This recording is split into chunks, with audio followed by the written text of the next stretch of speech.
Ce jour-là, la brousse faisait du bruit sans rien avoir. Je vous dis, quand on n'entend que le vent, c'est souvent la peur qui parle trop fort. Cadeau, un jeune berger muet mais aux yeux malins, gardait tranquillement ses chèvres près des grandes termitières. Au même moment, le village entier tremblait de peur. On disait qu'un monstre invisible vidait les greniers, renversait les jarres d'eau et même mordait les ombres au crépuscule. La méfiance s'installait, chacun accusait son voisin.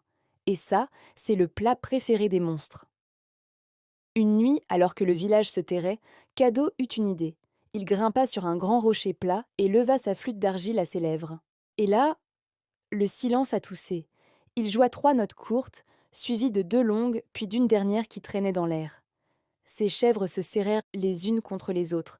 La poussière se mit à tourbillonner, et soudain, des traces apparurent dans le sable. Ce n'étaient ni des pas d'hommes, ni des empreintes de bêtes, c'étaient des empreintes de vent. Cadeau comprit alors, le monstre, c'était la panique, une peur collective qui volait en bande et semait le désordre. Avec une détermination silencieuse, il traça au sol un immense cercle de cendres. Au centre, il plaça un miroir fendu et, malicieusement, il attacha de petits grelots aux jarres du village. Ainsi, chaque bruit aurait une réponse, chaque courant d'air se trahirait. Quand la nuit tomba, le village se rassembla, les lanternes basses. Les grelots tintèrent, le miroir blêmit, et les empreintes dans le sable se mirent à danser. Oui, moi aussi j'ai levé un sourcil. Je vous dis, la peur c'est un tambour. Si tu cesses de frapper, elle se dégonfle. Alors, Cadeau se remit à jouer, cette fois uniquement la longue note qui traîne, encore et encore. Progressivement, les grelots se mirent à tinter au même rythme. La poussière retomba doucement. Le monstre, attiré, s'accrocha au miroir et s'y brisa comme une vague sur un rocher. Le village vit enfin la vérité.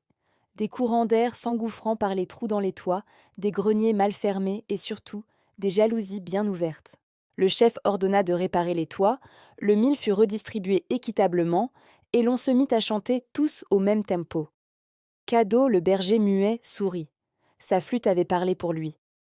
Je vous dis, mieux vaut une chanson partagée qu'un cri dans le noir. Si cette histoire t'a fait sourire et frissonner, abonne-toi, laisse un like, partage la vidéo et dis-moi en commentaire quel moment t'a le plus surpris.